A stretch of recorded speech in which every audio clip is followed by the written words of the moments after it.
चलिए, कोई प्रॉब्लम है कल की? कल की कोई समस्या है? चिराग नोट्स ले लिया इंडियन ज्योग्राफी का? एंशियंट हिस्ट्री का नए वाले बच्चे ले लेना, पुराने वाले को थोड़ा सा बच्चा उसको अलग से दूंगा मैं ना। पुराने वालों को पार्ट 1 और पार्ट 3 दिया हुआ है, पार्ट 2 का थोड़ा सा पोर्शन बचा हुआ है। पुराने मतलब अनुष्का अनुष्का वाले, शायद उनके बैच में कुछ होगा। क्या दिया तुम लोग को? एंशियंट हिस्ट्री का 2 पार्ट मिला होगा, पार्ट 1 एंड पार्ट 3 मिला होगा। अब हिंदी की बात नहीं कर रहा हूँ, इंग्लिश की बात कर रहा हूँ। इंग्लिश में दो मिला होगा, पार्ट 1 और पार्ट 3 या पार्ट 2 बीच में गायब है। हाँ, तो उसमें पार्ट 10 पेज अलग से है, तो वो अलग से पार्ट 2 दे दूंगा पुराने वालों को। लेकिन नए वालों के लिए एक साथ 2 पार्ट कर दिया था, पार्ट 1 और पार्ट 2। अगली बार से एक ही पार्ट हो जाएगा वो। ठीक है, तो तुम लोग को दोनों मिल गया होगा, कंप्लीट है। हिस्ट्री हिंदी वालों का एक ही साथ ही एक ही बुकलेट है, मोटी वाली। ठीक है। और इंडियन ज्योग्राफी का हिंदी वालों को पूरा है लगभग उसमें। इंग्लिश वालों का फिजिकल बस है, तो थोड़ा सा इकोनॉमिकल वगैरह अलग से सेकंड पार्ट मिलेगा। ठीक है। तो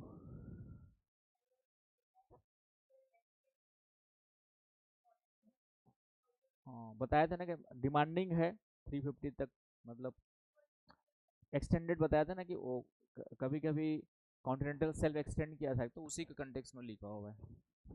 अभी वो मतलब क्या बोलते हैं उसको। हाँ, प्रोसेस में है। ठीक है, लेकिन वो कॉन्टिनेंटल सेल्फ के कंटेक्स में 350 तक मान लेते हैं हम लोग। ठीक है, उसके कंटेक्स में।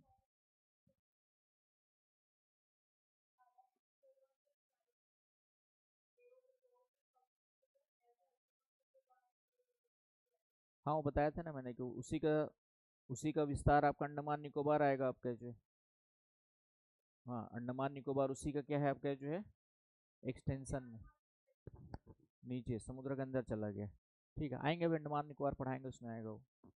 और इसके अलावा और बाकी बच्चे लोग।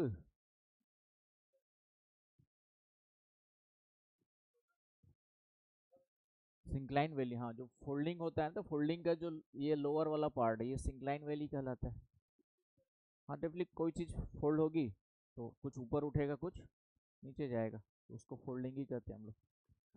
क्या जैद बाबू, चल रहा है पढ़ाई वढ़ाई? है। ठीक है, पढ़ो अच्छे से। अभी एंशियंट हिस्ट्री 1-2 क्लास और बची होगी, 2-3 क्लास जो भी है। उसके बाद उसका नोट्स दे दिया मैंने, एक बार पढ़ो। उसका टेस्ट होगा पहले, एक ऑब्जेक्टिव 100 क्वेश्चन का, मेंस लिखने वाला। उसके बाद फिर मिडाई वाले स्टार्ट करवाऊंगा। ठीक है। उसी पर कभी ज्योग्राफी का पिछला एक टेस्ट बचा ही है हमारा, बीच में उसको निपटाऊंगा। अभी सैटरडे संडे तो शुभम सर की क्लास रहेगी। ठीक है, लंबी क्लास रहेगी उनकी जो है। तो सैटरडे संडे अभी तो ये लंबी है, तो इस कारण से टेस्ट नहीं रख रहा हूँ, क्योंकि उनके पास अभी थोड़ा सा काम और लोड ज़्यादा है। तो सैटरडे संडे क्लास लेंगे अभी। ठीक है, जो बचा हुआ है उसका 75% तो हो गया होगा मेरे ख्याल से कॉन्स्टिट्यूशन। ठीक है, 75 पोर्शन लगभग हो गया होगा। चल, इंडियन ज्योग्राफी में कल कहाँ पे थे हम लोग? है ना, इवोल्यूशन में आते हैं हम लोग कि हिमालय का निर्माण हो गया था, तो हिमालय का निर्माण के पश्चात हिमालय का कंप्लीट फॉर्मेशन जो है 3, आपका क्या हुआ है, अपलिपमेंट्स में हुआ है। 3 अपलिपमेंट्स, 3 उत्थानों से हुआ है। 3 उत्थान मिलते हैं आपका जो है, 3 उत्थान मिलते हैं।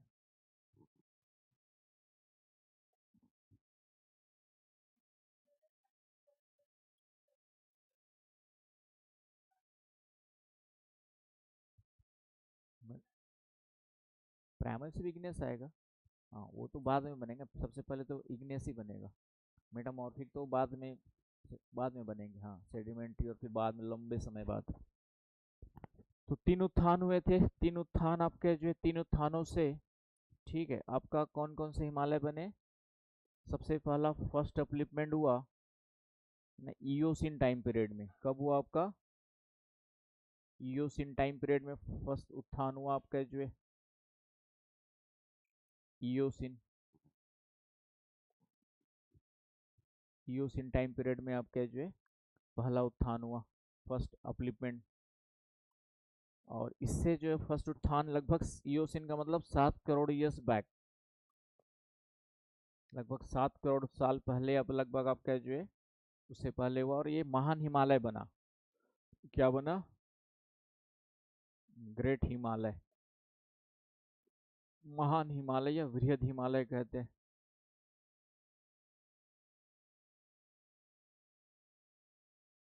वृहद हिमालय बना। तो फर्स्ट अपलिपमेंट हुआ, तैतीस सी का फोल्डिंग हुआ, फर्स्ट अपलिपमेंट हो गया आपका जो है, और क्या बन गया आपका, महान हिमालय, ग्रेटर हिमालय बन गया। क्लियर पॉइंट पहला वाला। फिर उसके बाद फिर से सेकंड अपलिपमेंट हुआ, तो उसके साउथ में सेकंड अपलिपमेंट हुआ, दक्षिण फिर से दूसरा फोल्डिंग हुआ, तो इधर बन गया आपका लेजर हिमालय, लघु हिमालय। और इसी के साथ साथ जो है ग्रेटर हिमालय की ऊंचाई में फिर से वृद्धि हुई, और एक अपलिपमेंट इधर भी हुआ हिमालय, महान हिमालय के नॉर्थ में, तो एक साउथ में हुआ एक आपका, तो इधर बन गया ट्रांस हिमालय, इधर क्या बन गया आपका, ट्रांस हिमालय, ये सेकंड अपलिपमेंट में ही बना है, और इधर लेजर बन गया। तो सेकंड अपलिपमेंट हुआ आपका लगभग ठीक ईओ मायो प्लायो प्लायोसिन में, ईओ मायोसिन सॉरी मायोसिन में हुआ आपका जो है, लगभग 3 करोड़ साल पहले, approx 3 crore years. Third second upliftment, तो सेकंड अपलिपमेंट में क्या क्या बने, है ना, डायग्राम भी ध्यान रखना है। सेकंड अपलिपमेंट में आपका ये जो बने हैं आपका lesser Himalaya plus trans Himalaya, लघु हिमालय और ट्रांस हिमालय। बाकी बच्चे कहा गए, साक्षी स्नेहा इन लोग कोई भी क्लास पूरी नहीं करते, बाद में फिर एक भी टॉपिक इनका ऐसा नहीं कि शुरू से लेकर लास्ट तक आधा अधूरा, पॉलिटी आधा अधूरा, ज्योग्राफी आधा अधूरा, हिस्ट्री, और बाद में दोस्त किसको देंगे, हाँ ठीक है, कोचिंग को बदनाम करेंगे, फिर जाने सर को बदनाम करते हैं। फिर अब कारण जो भी हो, तबीयत खराब हो या वॉट एवर जो भी है, कारण कारण तो हो सकते, कुछ जस्टिफाइड हो सकते, कुछ ना अनजस्टिफाइड भी हो सकते हैं, समझ गए ना भाई। लेकिन क्या है ना कि सिलेबस, फायदा कोचिंग का तभी है जब आप A to Z पूरा क्लास कर रहे हो, अदरवाइज लिंकिंग ही नहीं है, अचानक से 2 3 4 दिन बाद फिर से आ गए, अब इसका आगे का पढ़ाते रहूँगा, समझ में आएगा कुछ, नहीं आएगा, पढ़ना नहीं पढ़ना बेकार है। तो थोड़ा सा इन चीज़ों को मैनेज नहीं करोगे, लेकिन वही है, उससे बदनाम अभी तक फाइनली कोचिंग और टीचर होता है। आदमी की इंटीग्रिटी ऑनेस्टी हम जो है, चलिए, तो ये समझ में आ गया सेकंड अपलिपमेंट में क्या हुआ आपका, तो इतना ही लिखना है, फर्स्ट में ये बना, सेकंड में ये बना, ठीक है।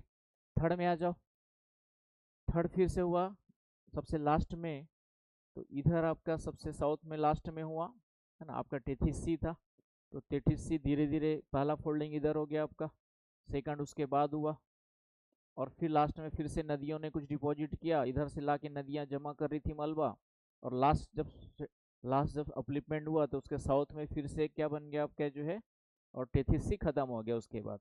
तो थर्ड जो बना ये ग्रेटर हिमालय, ये लेजर हिमालय, और एक फिर इधर क्या बन गया आपका शिवालिक, आपका हिमालय बन गया। तो ये थर्ड अपलिपमेंट जब हुआ, ये बाकी सब की ऊंचाई में थोड़ा थोड़ा वृद्धि हुई, अभी भी हो रही है।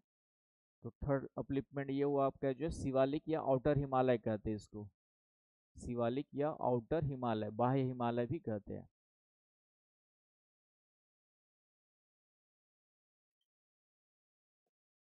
शिवालिक या आउटर हिमालय कहते हैं, बाह्य हिमालय। आया समझ में। तो तीसरा अपलिपमेंट लिख लीजिए नीचे इसके, थर्ड अपलिपमेंट ये आपका लगभग 1.75 लाख ईयर्स बैक शिवालिक बना आपका जो है।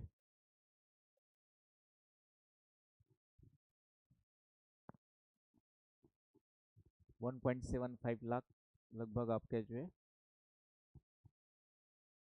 ना, डेटा थोड़ा सा यो मायो, और इसको प्लायो कहते हैं, थर्ड वाला जो है उसको प्लायोसिन में, तो ये याद रखना। बाकी ये 1.75 थोड़ा बहुत आगे पीछे किसी 2 करोड़ दो, ठीक है, 1.75 लाख करोड़, ठीक, नहीं लाख ठीक है, प्लायोसिन, प्लायोसिन याद कर लेना, प्लायोसिन हुआ, ईओ मायो प्लायो, ये 3 टाइम पीरियड है आपके बनने के।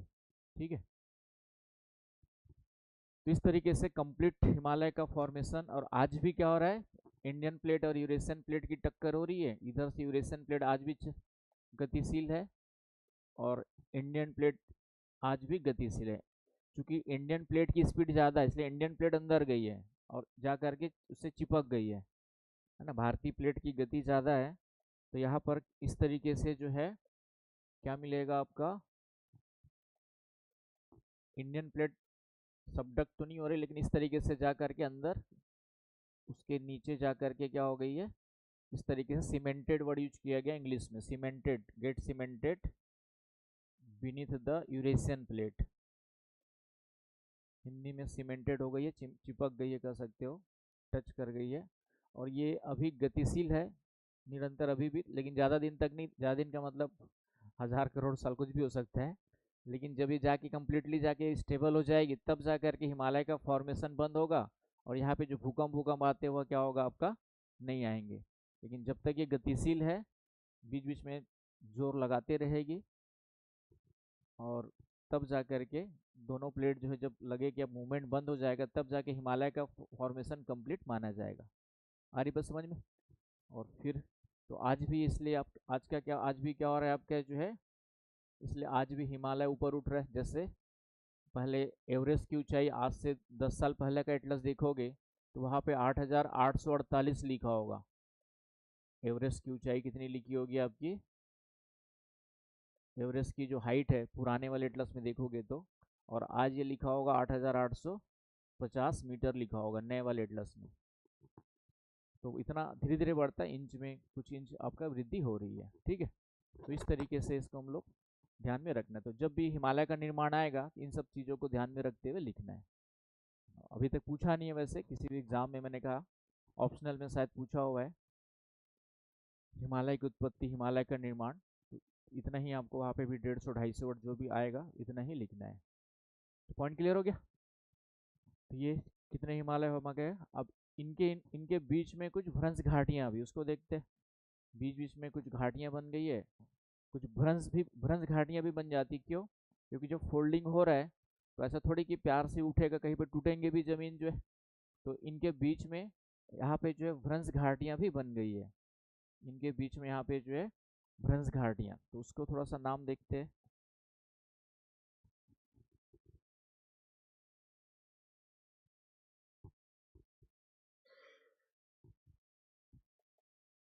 तो जहाँ पर प्लेट अंदर जा रही है उसको हम लोग यहाँ पे कहते हैं ITSZ, शॉर्ट फॉर्म लिखा है। इसका फुल फॉर्म होता है इंडस सांगपो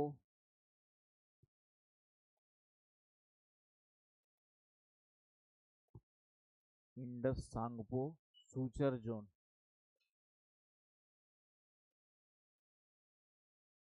हिंदी में कहते हैं सिंधु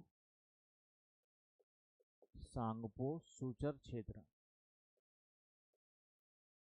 तो ये तिब्बत तक विस्तार मिलेगा क्योंकि ट्रांस हिमालय जो है मुख्य रूप से चाइना में ज़्यादा है। तो ट्रांस हिमालय इधर पूरा का पूरा यहाँ से लेकर के ये पूरा ट्रांस हिमालय है। इधर आपका यहाँ से स्टार्ट होगा ग्रेटर हिमालय।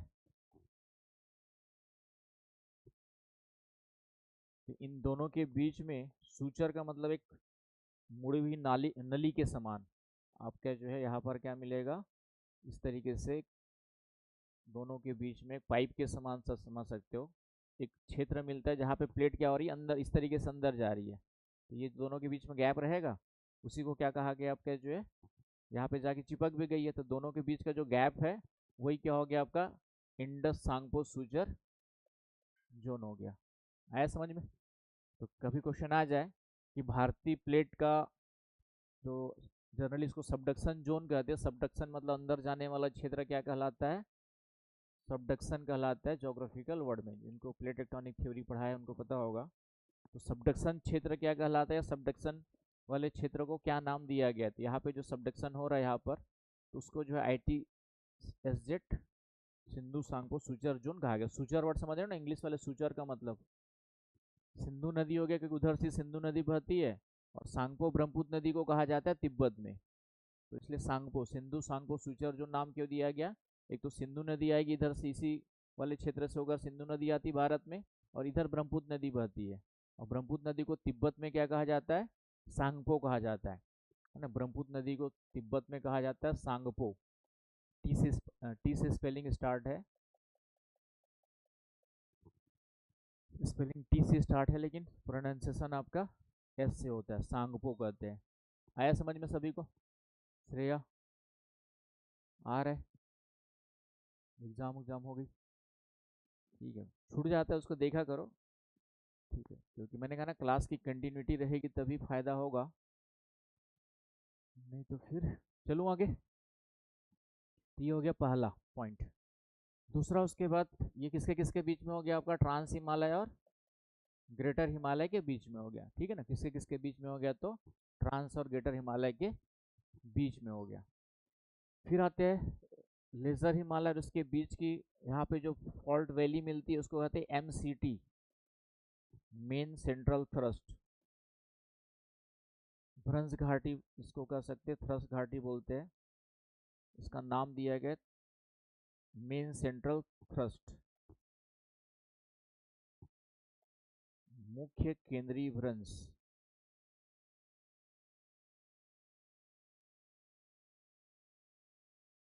मुख्य केंद्रीय भ्रंश ना, भ्रंश घाटी है क्योंकि दबाव से बनी है, इसलिए इसको थ्रस्ट वर्ड, यहाँ थ्रस्ट वर्ड भी यूज करते हैं हम लोग।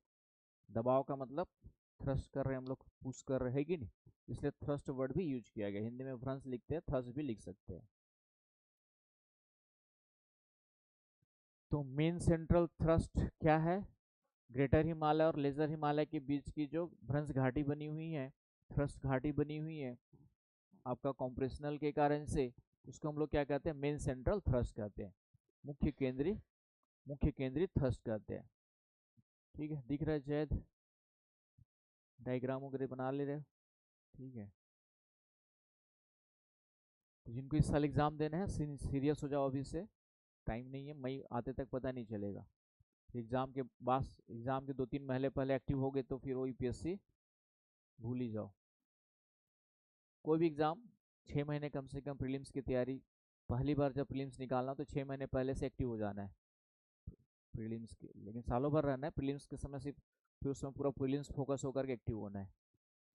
समझ गया आकांक्षा, तुमको भी देना है ना इस साल, देना है, चलो। और निशी, तुम भी देना है, तो लग जाओ, एक्टिव हो जाओ। एक्टिव होकर कैसे पता चलेगा मेरे को,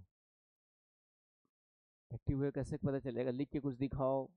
मैंने कहा ना कल कॉपी बना लो, कॉपी 2 कॉपी बना लो, एक कॉपी में लिख करके 2 कॉपी बना लो आंसर लिखने के लिए, एक कॉपी लिख करके कॉपी मेरे पास छोड़ दिया करो, है ना, पेज इधर उधर हो जाते हैं, समझ गए। तो एक कॉपी छोड़े तो दूसरे में लिखा करो, दूसरी छोड़ो तो पहली वाली ले जा लिया करो, समझ गए ना। तो एक आंसर राइटिंग कॉपी बना लो, जो भी सब्जेक्ट लिखते हैं उसका जो है, समझ गए। तो इस तरीके से अलग अलग सब्जेक्ट का बना सकते हो। कुछ हिस्ट्री वाले सर है, हिस्ट्री वाले के लिए अपने हिसाब, देखो सब कोई खाली बैठा नहीं है, मैं 8 से 12 घंटे कम से कम अभी बिजी रहता हूँ। सुबह 7 बजे उठ करके जीएस पढ़ाना है, ऑप्शनल पढ़ाना है, ठीक है, फिर करंट अफेयर पढ़ाना है, तो उतना पढ़ने के लिए मुझे पढ़ने का टाइम चाहिए, समझ गया ना भाई। एक ही टॉपिक तो नहीं पढ़ा रहा हूँ, ऑप्शनल में कुछ और पढ़ा रहा हूँ, यहाँ कुछ और पढ़ा रहा हूँ, फिर करंट अफेयर तो पूरा ही नया है, ठीक है, और बनाना भी है, अपडेट भी करना है, देखना भी है, तो अपने टाइम के हिसाब से फिर हम उसको चेक करके दे देंगे, ठीक है ना। लेकिन रखी रहेगी तो हमारे ऊपर दबाव रहेगा, नहीं है तो फिर दबाव कहाँ से रहेगा। रखा है तो एक दिन देखेंगे, 2 दिन इग्नोर मारेंगे, 3 दिन आलस करेंगे, तो चौथे दिन ना चाहते भी यार अब बच्चे लोग, ठीक है, पूछा करो बीच बीच में जो है थोड़ा सा, तो फिर एक दिन बेशरम होकर के चेक करना ही पड़ेगा आपका जो है, एक समय के बाद। तो ये होता है, तो टीचर से भी काम करवाना होता है, अपना काम निकालना सबको आना चाहिए, समझ गए। ये नहीं कि चेक नहीं कर रहे सर करके लिखना ही बंद, बच्चे क्या करते हैं, सर चेक नहीं कर रहे लिखना ही बंद कर देते हैं, बोला मैं जब टाइम आएगा तो चेक कर दूंगा, भाई नहीं कर रहा इसका मतलब है कहीं ना कहीं थोड़ा सा शेड्यूल बिजी होगा, समझ गए। तो ये चीज़ है, लेकिन एक बार 2 बार 3 बार हम लोग भी कब तक टालेंगे, आज नहीं तो कल देंगे चेक करके। तो अपना काम निकालने के लिए थोड़ा सा आप लोग को खुद से एक्टिव होना पड़ेगा। चलिए, तो समझ में आ गया आपका। फिर यहाँ पर है आपका MBT, और टीचर के साथ खुद मेहनत नहीं करोगे तो काम नहीं चलेगा। MBT, इसका फुल फॉर्म है आपका जो है मेन बाउंड्री थ्रस्ट।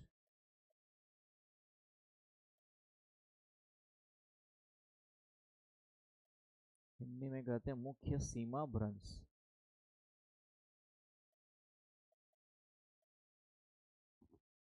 ये किसके किसके बीच में होगा? लेजर हिमालय और शिवालिक के बीच में।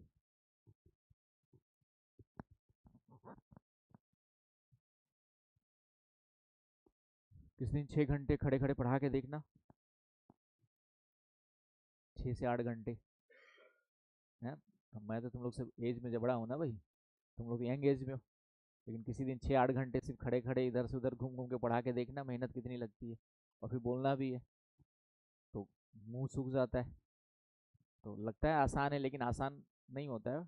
हर चीज़ में उतनी ही एनर्जी लगती है, बोलने में भी लगती है। चले आगे। तो ये सब याद रखना, प्रीलिम्स वगैरह में काम आएंगे।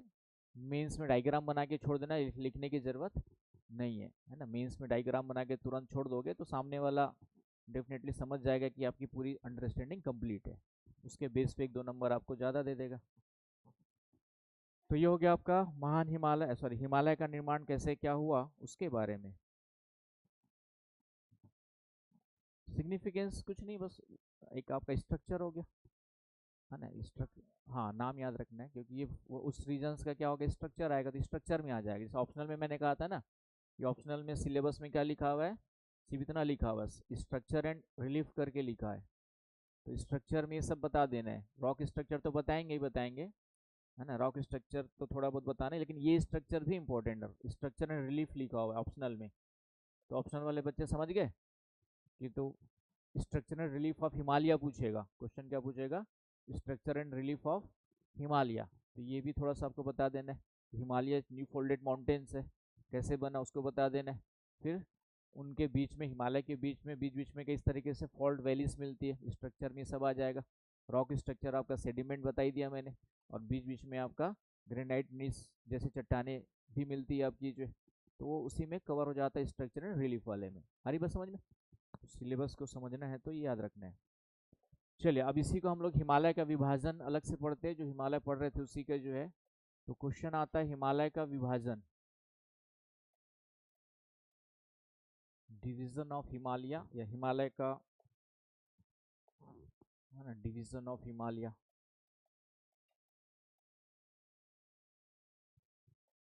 इसको भी हम लोग 2 भागों में डिवाइड करते हैं। एक वर्टिकल, कभी कभी पूछा हुआ है लंबवत विभाजन,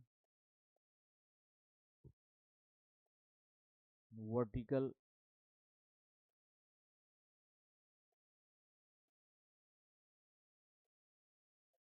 डिवीजन, वर्टिकल विभाजन लंबवत। और दूसरा आपका है क्षैतिज, हॉरिजॉन्टल।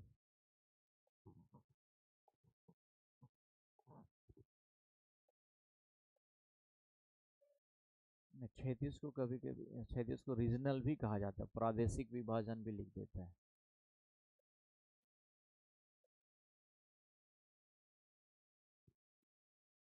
तो वर्टिकल पूछेगा तो हम अभी जो पढ़ने वाले हैं उनको पढ़ेंगे ट्रांस हिमालय। हिंदी में ट्रांस हिमालय लिख लेना भाई। ग्रेटर हिमालय, महान या वृहद हिमालय। उसके बाद आते हैं लेजर हिमालय, लघु हिमालय,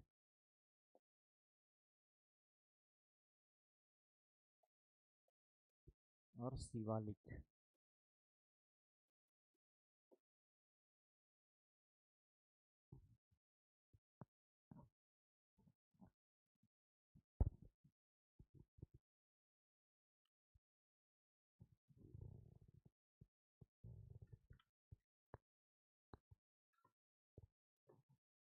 चले आगे। ये चारों पढ़ेंगे हम लोग वर्टिकल में। इसका आएगा आपका पंजाब हिमालय,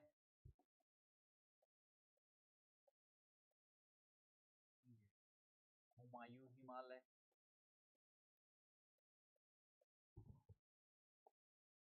पंजाब, इसका है हुमायूं।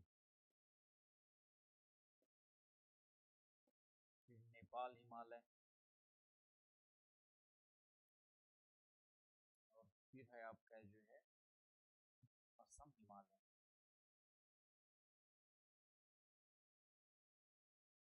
रीजनल पूछेगा तो ये सब लिखेंगे।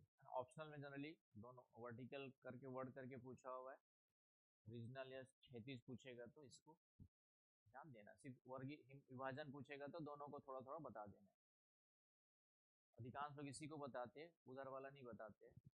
मैंने फिर से कहा किसी ने इतना ही लिखा है, तुमने वो भी डाल दिया, तो सामने वाला गुस्सा थोड़ी होगा, ज़्यादा क्यों दे दिया करके, है?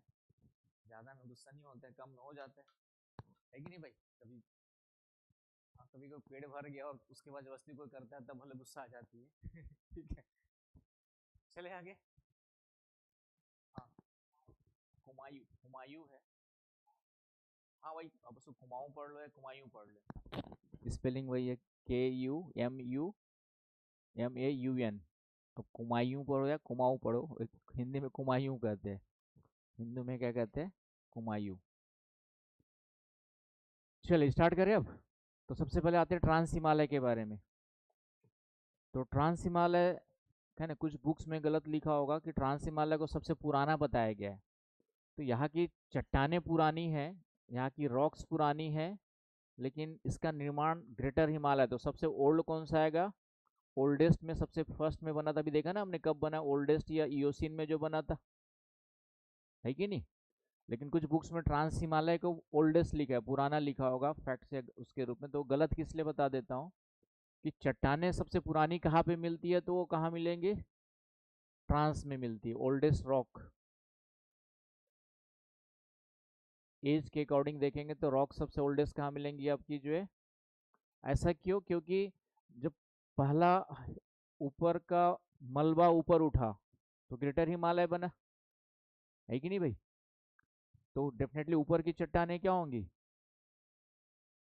नहीं हो गई, नहीं होंगी आपकी, न्यू होंगी। अब सेकंड जो हुआ तो लघु हिमालय की भी चट्टानें इससे पुरानी मिलेंगी, लघु हिमालय की भी चट्टानें ग्रेटर हिमालय से क्या मिलेंगी। तो बनने के हिसाब से देखेंगे तो ओल्डेस्ट कौन सा होगा, ग्रेटर है, लेकिन रॉक्स के हिसाब से देखेंगे तो सबसे ओल्डेस्ट रॉक यहाँ पे मिलेंगे, सेकंड ओल्डेस्ट रॉक कहाँ मिलेंगी आपकी, यहाँ मिलेंगी। ग्रेटर हिमालय में इन दोनों के कंपैरिजन न्यू रॉक मिलेगी, है ना, कंफ्यूजन होता है, इसलिए स्टेटमेंट वगैरह ध्यान रखिएगा।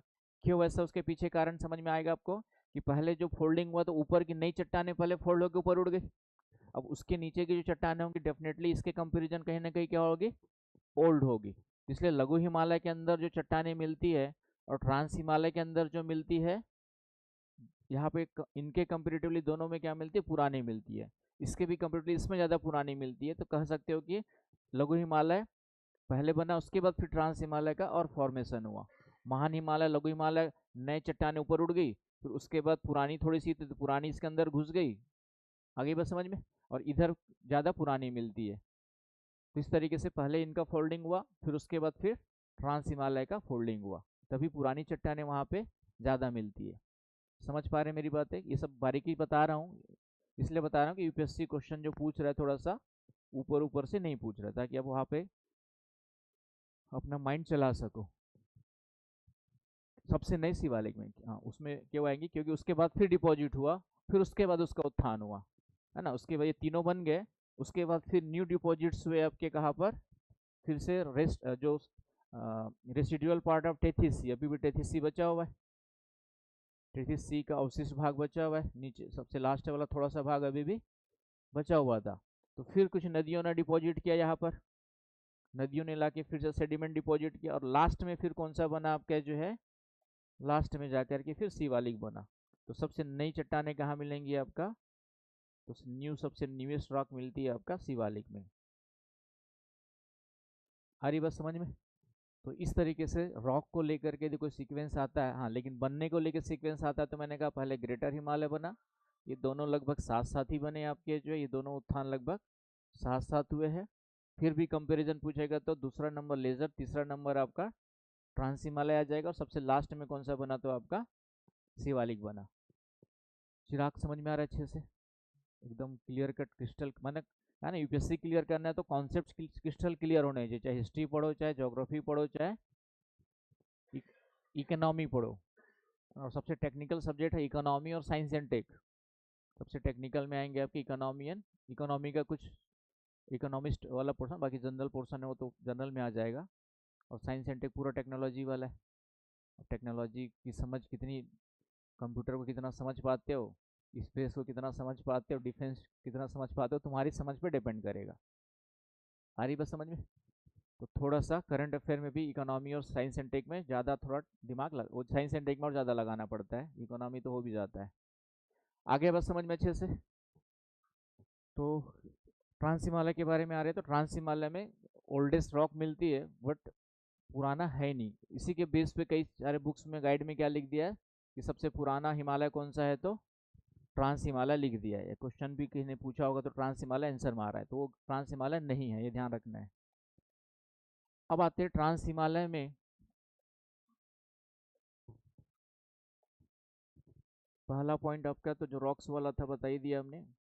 इसके अंतर्गत चार श्रेणियां आती है, इसके अंतर्गत जो है चार रेंजेस है, 4 ranges. Trans Himalaya includes 4 ranges, चार श्रेणियां आती है, चार पर्वत श्रेणियां आती है इसके अंतर्गत, चार माउंटेन रेंजेस आते हैं।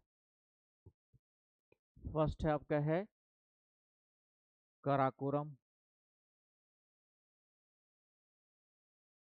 फर्स्ट है आपका कराकोरम। सेकंड है आपका लद्दाख,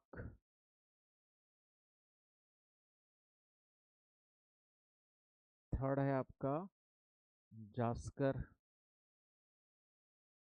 और फोर्थ है आपका कैलाश। तो सबसे पहला पॉइंट तो याद रखने की, ट्रांस हिमालय में ये चार श्रेणियों के नाम याद रखने हैं। तो चार श्रेणियों के नाम याद रखने हैं।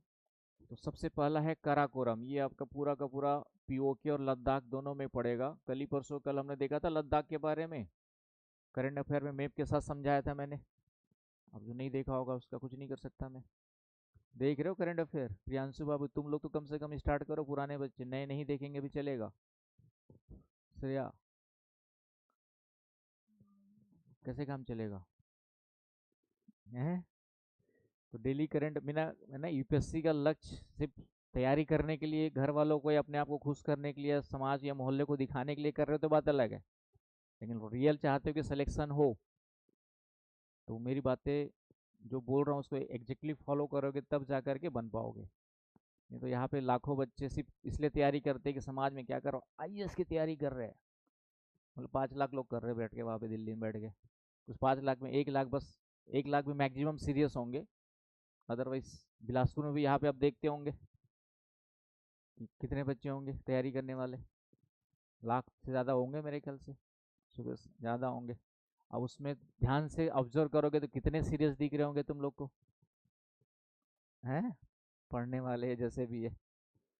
तो तैयारी करना एक अलग है, लेकिन थोड़ा सा सीरियस होना पड़ेगा धीरे धीरे करके। तो करंट अफेयर मैंने कहा कि उसको अब स्टार्ट करो देखना। मैं मेरे लिए खुद, मैंने जिम्मेदारी ले तो ली है, लेकिन मेरे लिए खुद उतना चैलेंजिंग है उसको कंटिन्यू और मेहनत करके कंटिन्यू रखना। समझ रहे हो तुम लोग भी?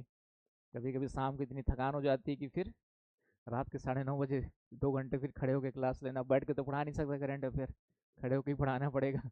ठीक है। तो काराकोरम हो गया पहले, तो ये कहाँ पे आएगा आपका काराकोरम? पीओके और लद्दाख, है ना, ये आपका काराकोरम है।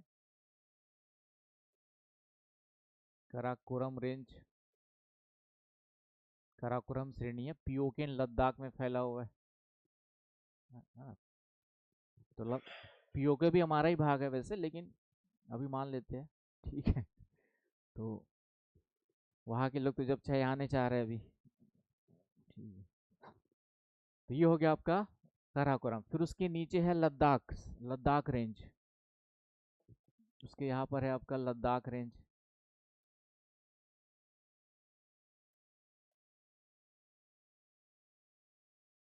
और उसके नीचे है फिर जास्कर रेंज। उसके नीचे है आपका, तो लद्दाख रेंज लद्दाख में ही पड़ेगा मेनली। एंड एटलस देख ले अभी, एटलस लाए हो? एटलस भी खोल लिया करो तुरंत, एक नज़र मार लिया करो। इसके नीचे आपका है ये जास्कर। तो जास्कर रेंज आपका ये मेनली जम्मू एंड कश्मीर, लद्दाख में पड़ेगी, लद्दाख और जम्मू एंड कश्मीर वगैरह में पड़ेगी ना। लद्दाख रेंज देखेंगे तो केवल लद्दाख में कि जम्मू कश्मीर टच वच कर रहा है, देख लो ध्यान से, क्योंकि मैंने कहा ना यूपीएससी एक ठो बीच में, क्या बोलते हैं उसको, बीच में एक पेज चढ़ा देगा छोटा सा, नहीं आ रहा है? हाँ तो लद्दाख ही लिख लो, ओनली लद्दाख, है ना, ओनली, तो ध्यान से देखना, ओनली लद्दाख में। और दे देगा जम्मू कश्मीर में भी इसका विस्तार मिलता है, लिख देगा बीच में, ध्यान से देखो, सही है। आ,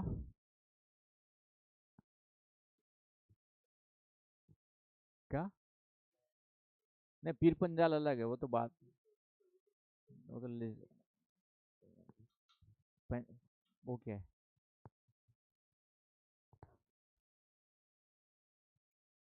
कौन सा वाला बोल रहे हो? पांगी, हाँ वो लोकल नेम होगा उनका। जास्कर आ गया ना, जास्कर के ऊपर है, हाँ। तो जास्कर है तो लद्दाख ऊपर, उसके ऊपर हो गया आपका जो पूरा लद्दाख, तो ठीक है, उसमें ही है पूरा। जास्कर दोनों में आ जाएगा। जे थोड़ा, थोड़ा इन जम्मू एंड कश्मीर भी टच करेगा। उसका यहाँ पे पांजी रेंज करके एक नया नाम कुछ दिया हुआ है। ठीक है, जास्कर भी वैसे एक बार ध्यान से देखना, जम्मू कश्मीर टच कर रहा है, कर रहा है, कंफर्म। हाँ लद्दाख का तो लद्दाख में ही आएगा, ये वाला नहीं, ऑक्सफोर्ड स्टूडेंट दिखाना, ये वाला दिखाना, क्लियरिटी के साथ। हाँ जास्कर आपका इधर जम्मू कश्मीर ये वाला इधर ये पूरा टच करेगा, ठीक है। तो जास्कर आप कह रहे हो, तो जास्कर को जम्मू कश्मीर में भी विस्तार मान सकते हैं, लद्दाख केवल लद्दाख में, पूरा लद्दाख केवल आपका लद्दाख में ही है ना। इसलिए मैंने कहा था ना, ऑक्सफोर्ड स्टूडेंट वाला ज़्यादा क्लियरिटी के साथ दिखता है, इसलिए यही वाला बोलता हूँ।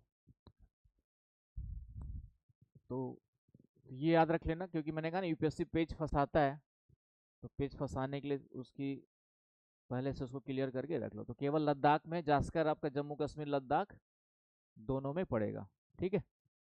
क्लियर है, लिख लिया सभी लोगों ने? इसी टॉपिक पे टाइम लगता है आराम से, फिजिकल देखते देखते और मानसून पढ़ाने में, बाकी उसके बाद तो फिर मिट्टी वनस्पति ये सब कॉमन टॉपिक है, बहुत ज़्यादा उसमें मशक्कत नहीं करनी पड़ती है। तो ये हो गया आपका। और लास्ट चौथा है आपका कैलाश, तो कैलाश ये हमारे तिब्बत में है। तो कैलाश आपका उत्तराखंड से इधर की ओर, उत्तराखंड के किनारे पे जाके देखोगे तो कैलाश पर्वत दिखाई देगा। तो ये आपका यहाँ पर है कैलाश, कहाँ पे, मेनली आपका तिब्बत में पड़ेगा, ठीक है। तो शंकर जी का निवास स्थान कैलाश कहाँ पर है आपका? तिब्बत में, चाइना में। इसे चाइना से डरने की जरूरत नहीं है, ऑलरेडी हमारे एजेंट वहाँ बैठे हुए हैं, ठीक है, तो संभाल लेंगे। सबसे सबसे शक्तिशाली है ना भाई हमारे, तो देवों के देव महादेव कहलाते, बाकी सब उसी के अंतर्गत। शिव के ही क्या माने जाते, अवतार माने जाते, बाकी तो हाँ। नहीं इंडिया में नहीं आएगा, ठीक है। उत्तराखंड के बाद उधर से स्टार्ट होगा, तो उधर से उधर। तो मिला कैलाश पर्वत, लिखा होगा, ठीक है। तिब्बत चाइना, हाँ।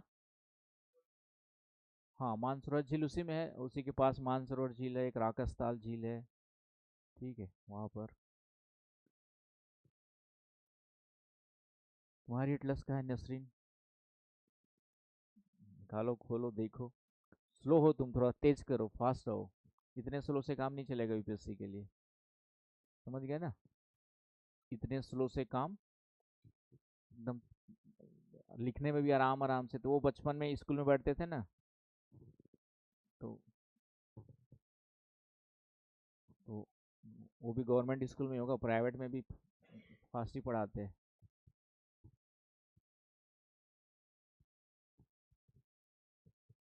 ट्रांस हिमालय, ये यहाँ से दिख रहा है यहाँ तक, ये लिखा हुआ है आपके जो विस्तार इधर से लेकर के, इतना तो नहीं होगा वैसे, यहाँ तक ही है, ठीक है, इसने भी ज़्यादा ही पहुँचा दिया है। इसके अलावा ये है, तो ये आपका जो है काराकोरम, ये हो गया, ए लिखा हुआ है। बी आपका लद्दाख हो गया। सी आपका ये जम्मू कश्मीर थोड़ा टच कर रहा है इधर, सॉरी, ये आपका इधर लद्दाख तक हो गया। ये डी इधर कैलाश हो गया। ठीक है, तो कैलाश भारत में नहीं है, ये आपका इधर आपका मुख्य रूप से चाइना में है, तिब्बत में है। क्लियर हुआ? चलूँ आगे। तो सबसे पहला ये याद रखना है कि ट्रांस हिमालय में 4 श्रेणियां सबसे पहले नाम याद रखनी है। अब इनके बारे में वन बाई वन थोड़ा सा देखते हैं। तो अभी हम लोग पढ़ेंगे तो उसमें पर्वतों के साथ साथ दर्रे भी आ जाएंगे। कौन कौन से दर्रे उसमें है साथ साथ देखेंगे। पर्वत चोटियां तो देखेंगे चोटियां। तो चोटियां हो गई पीक्स, दर्रे हो गए पासेस, और इसके साथ साथ देखेंगे ग्लेशियर्स। ग्लेशियर्स को हिमनद या हिमानी कहते हैं। हिमनद हिमानी, ग्लेशियर्स है, हिमनद या हिमानी का मतलब वही होता है। तो चलो आगे, हो गया सबका? चिराग समझ पा रहे हो, घूम रहे हो, है ना? बैठे बैठे तुम लोग को घुमा दे रहा हूँ पूरा हिमालय पर्वत, और क्या चाहिए? जब जाओगे तब जाओगे, जाओगे तो भी इतना अंदर घुस के नहीं पड़ घूम पाओगे। ठीक है, यहाँ पे आपको जो है, तो सबसे पहले आते हैं काराकोरम के बारे में याद रखते हैं। तो काराकोरम के बारे में क्या क्या याद रखना है? तो काराकोरम के बारे में लिखना होगा, तो सबसे पहला पॉइंट क्या लिखोगे? हाँ, ट्रांस हिमालय का भाग है कि नहीं? सबसे पहला पॉइंट क्या लिखोगे? कि ट्रांस हिमालय का भाग है, पार्ट ऑफ ट्रांस हिमालय। ठीक है, दूसरा जो है, इसे बैकबोन ऑफ क्या कहा जाता है भाई? बैकबोन ऑफ आपका क्या कहते हैं उसको? रीढ़ की हड्डी के समान फैला हुआ, रीढ़ की हड्डी के समान विस्तृत माना जाता है, बैकबोन के रूप में जो फैला हुआ माना जाता है, बैकबोन ऑफ। ठीक है, बैकबोन कहा जाता है रीढ़ की हड्डी के समान। ये बीच में पड़ दिया, नॉट वीक। ठीक है, रीढ़ की हड्डी के समान विस्तृत है। ये रीढ़ की हड्डी के समान क्यों कहते हैं? क्योंकि इसके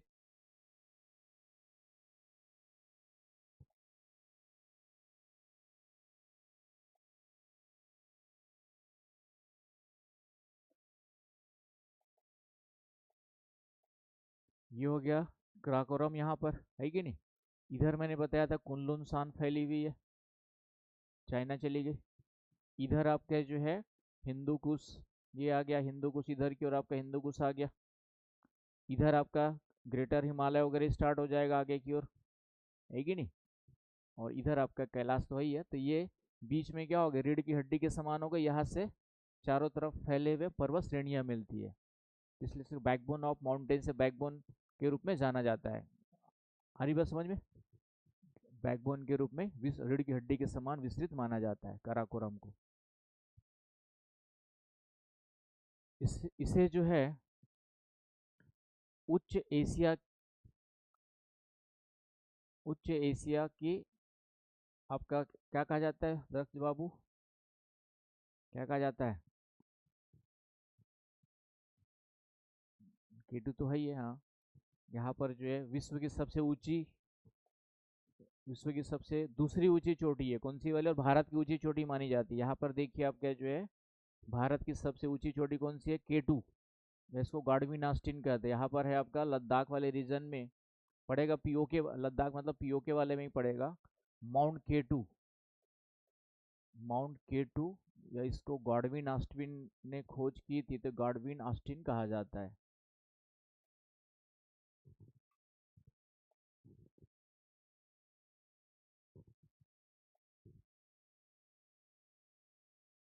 तो यहाँ पर विश्व की दूसरी ऊंची चोटी हो गई ना केटू, और भारत की सबसे ऊंची चोटी। तो कभी कुछ लोग जो है बुक्स में कंचनजंगा को लिखा होगा आप लोगों के, लेकिन गलत है, क्योंकि हमने अभी पाकिस्तान पीओके को दिया नहीं है ना? कई लोग क्या है कि कुछ बुक्स में मिल जाएगा कि भारत की सबसे ऊंची चोटी कौन सी मिलती, कंचनजंगा ऐसा लिखा हुआ मिलेगा, लेकिन वो कौन सी वाली है? केटू है, क्योंकि हमने अभी ऑफिशियली तो अभी भी मानते हैं ना, पीओके भारत का ही हिस्सा है, मान के चलते हैं हम लोग। आई ना बात समझ में? यदि हम बाल दे कि केट्यू नहीं है, कंचनजंगा है, तो मोदी जी अमित शाह नाराज हो जाएंगे। ठीक है, और ऐसे भी नहीं दिया है तो क्यों दोगे भाई? अपने घर का हिस्सा थोड़ी देते हो किसी को। एक एक इंच के लिए लड़ाई झगड़ा, मारपीट, तलवारें और बंदूकें निकल जाती है। ठीक है ना? तो ये आपका सबसे हाईएस्ट पीक, वर्ल्ड का सेकंड हाईएस्ट पीक, और भारत का हाईएस्ट पीक कहाँ पर हो गया? कराकोरम पर है, लद्दाख में, पीओके वाले एरिया में है ये वाला।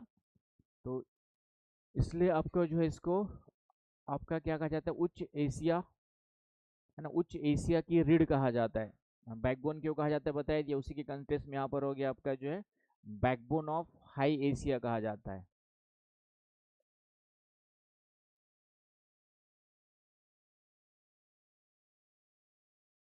उच्च एशिया की रीढ़ कहा जाता है।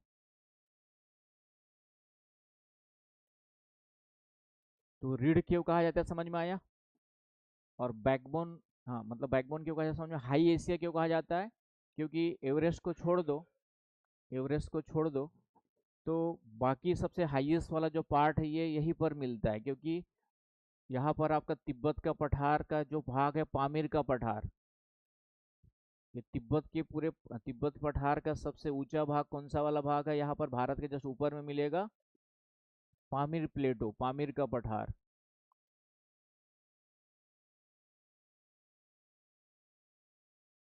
ये आपका तिब्बतन प्लेटो का ही भाग है, और हाईएस्ट पार्ट है आपका किसका, तिब्बत प्लेटो का। इसलिए इसको विश्व की छत कहा जाता है, विश्व की छत आपका कहा जाता है, roof of world, roof of world कहा जाता है किसको, पामीर के पठार को। और यहीं पर हमारा केटू भी आ गया, है कि नहीं, ऊंचा भाग जो कराकोरम में है कि नहीं भाई? तो इसका मतलब हो गया कि ये उच्च, पूरा एशिया की बात करें तो एवरेस्ट को छोड़ दो तो बाकी सबसे ज्यादा ऊंचाई वाला क्षेत्र कहाँ मिल रहा है? पूरे वर्ल्ड की बात कर लो, वर्ल्ड में भी देखेंगे तो एवरेस्ट के बाद सबसे ऊंचा क्षेत्र कहाँ पे मिल रहा है? यहीं पे मिल रहा है, क्योंकि पामीर का पठार भी है ऊंचा वाला भाग, और यहाँ पे केटू भी है। तो ये वाला पूरा पोर्शन क्या हो गया, हाई एशिया हो गया, एशिया का हाईएस्ट वाले पार्ट में आ जाएगा, एवरेस्ट को हटा दो तो। इसलिए इसको क्या कहा गया आपका जो है, बैकबोन ऑफ हाई एशिया कहा गया। और यहाँ से बैकबोन क्यों कहा गया, क्योंकि यहाँ से कई सारे माउंटेन्स क्या होते हैं, समझ पा रहे हो यस या नो? रूफ ऑफ वर्ल्ड, विश्व लिखा है ना, तो विश्व की छत, तो विश्व क्या होगा, रूफ ऑफ वर्ल्ड, है ना। इसलिए इस तरीके के जो क्षेत्र है, पामीर का पठार वाला भी क्षेत्र है, ये क्या कहलाता है, नॉट कहलाता है, गांठ, पर्वतों की गांठ। क्योंकि यहाँ से भी कई सारे पर्वत, इधर आपका पामीर का पठार कराकोरम हो गया, ये बैकबोन के समान हो गया, ये ऊंचा भाग हो गया पामीर का पठार, फिर यहाँ से इधर माउंटेन, इधर हिंदू कुश, इधर हिमालय, तीन आपकी चोटियाँ फैली हुई है, इधर पाकिस्तान की और कीर्थर वगैरह भी है। समझ गए? तो पामीर को भी क्या कहा जाता है, पामीर गांठ कहा जाता है। गांठ क्यों, क्योंकि उस गांठ से बाकी जो पर्वत श्रेणियाँ हैं चारों ओर फैली हुई है। और काराकोरम को बैकबोन बोल दिया गया, क्योंकि बैकबोन के समान बीच में, बाकी सब इधर फैले हुए हैं। आया समझ में अच्छे से? तो ये पॉइंट याद रखना है कि काराकोरम को क्या कहा जाता है, उच्च एशिया की रीढ़ कहा जाता है। चलूँ आगे? तो क्लियर है ना भाई, सब याद रखना पड़ेगा। और कल मैप देखे थे, आईआर पढ़ेंगे, उसमें भी आएगा फिर से। सियाचिन ग्लेशियर यहीं पर है आपका। ठीक है, नया मैप बना लेते फिर से एक ठो। सियाचिन ग्लेशियर यहीं पर है।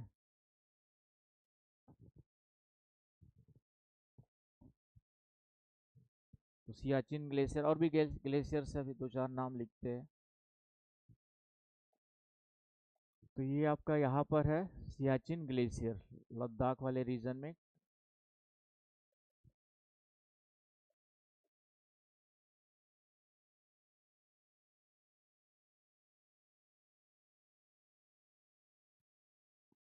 तो ये नुब्रा नदी घाटी में है ना। यूपीएससी कितना चालाक है, ये एक दो साल पहले ही पूछा है यूपीएससी ने, लेकिन ये पूछा है कि, ये नहीं पूछा कि ग्लेशियर, सबसे बड़ा ग्लेशियर है भारत का जो है और ये वैली ग्लेशियर में आता है। तो ये नुब्रा नुब्रा रिवर घाटी पर है, नुब्रा वैली पर है। वहाँ पे एक नुब्रा नदी दिखाया था कल मैंने मैप में, करंट अफेयर की क्लास में भी। और देख लेते हैं, नुब्रा वैली नुब्रा नदी घाटी में है।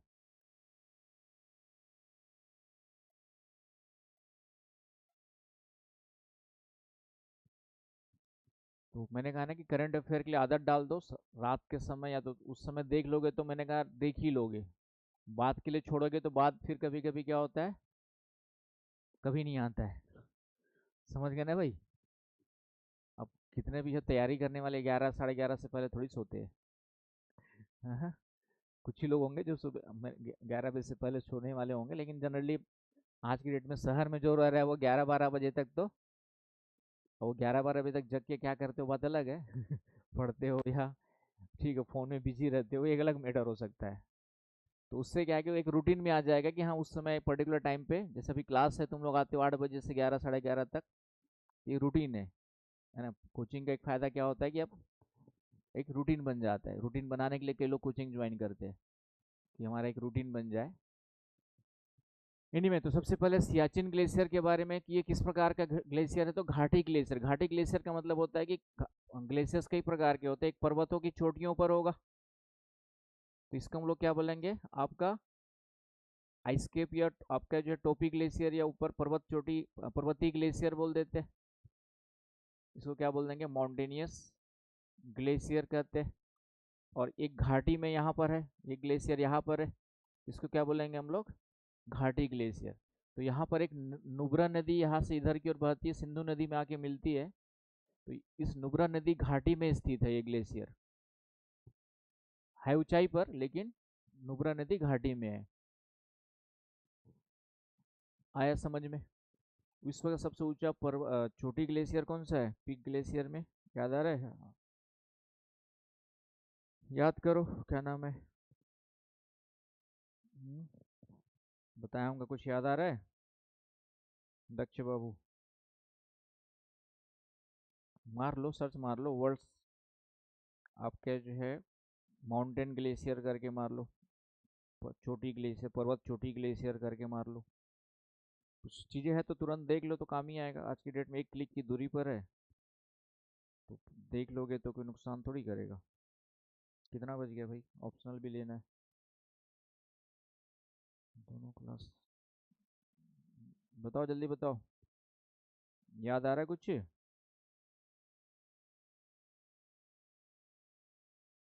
हाँ,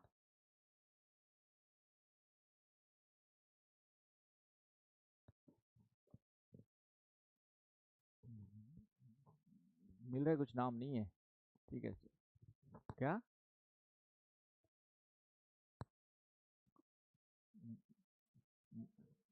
नहीं नहीं, एक आता और होगा यार। एक मिलास्पिना ग्लेशियर करके सर्च मारना, अलास्का में। हाईएस्ट का मतलब वो पर्वतीय चोटी ग्लेशियर जो बोलेंगे ना हम लोग, ये तो वैली ग्लेशियर हो गया, जो पर्वत के ऊपर में स्थित सबसे ऊंचाई पर स्थित वाला, लार्जेस्ट, हाईएस्ट नहीं लार्जेस्ट, लार्जेस्ट मारना है, लार्जेस्ट, हाईएस्ट नहीं लार्जेस्ट मारना है। ठीक है, लार्जेस्ट ग्लेशियर ऑफ वर्ल्ड करके मारोगे तो देखेगा, ये आपका भारत का सबसे बड़ा ग्लेशियर है ना। ये वाला होगा मलेस्पेना, सबसे बड़ा ग्लेशियर। लेकिन ये पर्वत चोटी वाला ग्लेशियर ऊंचाई पर स्थित है। और ये सियाचिन ग्लेशियर है, घाटी में स्थित है, ठीक है। ये लार्जेस्ट ग्लेशियर ऑफ वर्ल्ड करके लिख लो, कहीं काम आएगा। लार्जेस्ट ग्लेशियर ऑफ वर्ल्ड, क्या, वो नहीं, वो वाला फिर वो तो लैंड, पूरा का पूरा लैंड ग्लेशियर हो जाएगा ओवरऑल देखेंगे तो फिर। लार्जेस्ट, हाँ इसमें लार्जेस्ट में फिर वो जोड़ दो फिर आपका peak glacier, largest peak glacier, इस टाइप से कुछ एक वर्ड यूज करते हैं, पर्वतीय ग्लेशियर, पर्वत चोटी ग्लेशियर। एक होता है घाटी ग्लेशियर, एक होता है पर्वत चोटी है। तो लार्जेस्ट आपके जो है माउंटेन पीक ग्लेशियर करके मार के देखो क्या आ रहा है।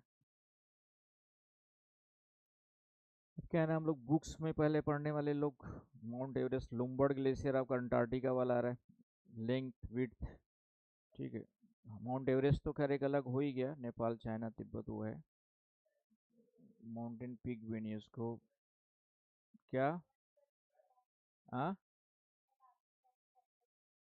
नहीं वो नहीं है, चलो ठीक है छोड़ दो अब उसको। मिलास्पिना ग्लेशियर करके एक देखते हैं इसके बारे में क्या आता है।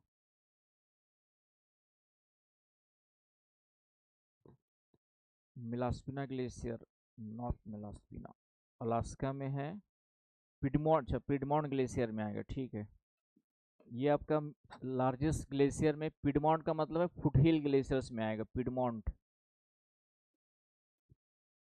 होता क्या है कि ये ग्लेशियर हो गया, ये वैली, तो यहाँ पे एक ग्लेशियर मिल सकता है, तो ये पर्वतीय ग्लेशियर तो एवरेस्ट वगैरह जो दिखा रहा है, लुम्बार्ड उम्बार्ड, सॉरी एवरेस्ट वाला आ जाएगा आपका, एवरेस्ट का वाला। घाटी का मतलब ये वाला हो गया, तो ये हो गया सियाचिन बड़ा ग्लेशियर। और पिडमोंट का मतलब होता है, पिडमोंट का मतलब क्या होता है, दक्ष याद करो कुछ, जो पर्वत के फुट पर होता है यहाँ पर, तो उसको हम लोग क्या कहते हैं, पिडमोंट बोलते हैं। इसको हम लोग बोलेंगे पिडमोंट का मतलब फुट हिल ग्लेशियर। फुट हिल ग्लेशियर, फुट हिल को क्या बोलते हैं हम लोग, पिडमोंट बोलते हैं। तो ये सबसे बड़ा फुट हिल ग्लेशियर से पिडमोंट ग्लेशियर है, लिख लीजिएगा। और पिडमोंट का मतलब समझ गए, तीन अलग अलग ग्लेशियर हो गए ना। चलो लार्जेस्ट माउंटेन पीक वाला तो हो गया एवरेस्ट वाला, तो एवरेस्ट ऊंचा है तो होगा ही होगा, ठीक है। और एक हो गया लार्जेस्ट ग्लेशियर, तो जो दिखा रहा है तुम्हारा कौन सा वाला, लुम्बार्ड, क्या दिखा रहा है, हाँ, लाम्बार्ड ग्लेशियर, ठीक है। ये आपका अंटार्कटिका वाला हो गया लाम्बार्ड। ओवरऑल ग्लेशियर बड़ा कौन सा है पूछेगा तो, और सबसे बड़ा वैली ग्लेशियर पूछेगा तो कौन सा हो गया, Siachen, Siachen glacier valley glacier में। और बाकी ये फुटहिल ग्लेशियर या पिडमोंट ग्लेशियर होगा तो मिलास्पिना है, ठीक है। मिलास्पिना इसलिए मेरे दिमाग में बार बार आ रहा था। अंतर समझ गए तीनों में, ठीक है। तो आउटसाइड द पोलर रीजन सबसे बड़ा ग्लेशियर किसको माना जाता है, सियाचिन को माना जाता है। आउटसाइड पोलर रीजन मतलब ध्रुवीय क्षेत्र से बाहर जाएंगे, अंटार्कटिका को छोड़ दो, ग्रीनलैंड को छोड़ दो, आर्कटिक वाले रीजन को छोड़ दो, तो उसके अलावा सबसे बड़ा लार्जेस्ट ग्लेशियर किसको माना जाता है, आपके जो है सियाचिन को माना जाता है। तो भारत का सबसे बड़ा ग्लेशियर पूछेगा तो कौन हो गया, सियाचिन, ठीक है। और यहाँ पे सबसे ऊंचाई पर हमारा युद्ध क्षेत्र भी, बैटल वॉरफेयर है, सबसे highest battle warfare, highest warfare region भी है। विश्व का सबसे अधिक ऊंचाई पर स्थित युद्ध क्षेत्र, विश्व का सबसे ऊंचाई पर स्थित युद्ध क्षेत्र के रूप में भी याद रखना है इसको। आया समझ में? तो आज इतना देखते हैं, फिर और बहुत सारे ग्लेशियर है इसमें, कल देखेंगे। और फिर दर्रे देखेंगे कुछ, दो चार पांच दर्रे। और बाकी हिमालय पढ़ेंगे। तो जितना पढ़ा रहा हूँ डेली का डेली याद कर लिया करो, कल के लिए कुछ मत छोड़ो, कल कभी नहीं आता है। समझ गई? समझे कि नहीं समझे बालक? समझे कि नहीं समझे? कि आज का काम आज निपटाना है, ये सोच करके काम किया करो, कल के चक्कर में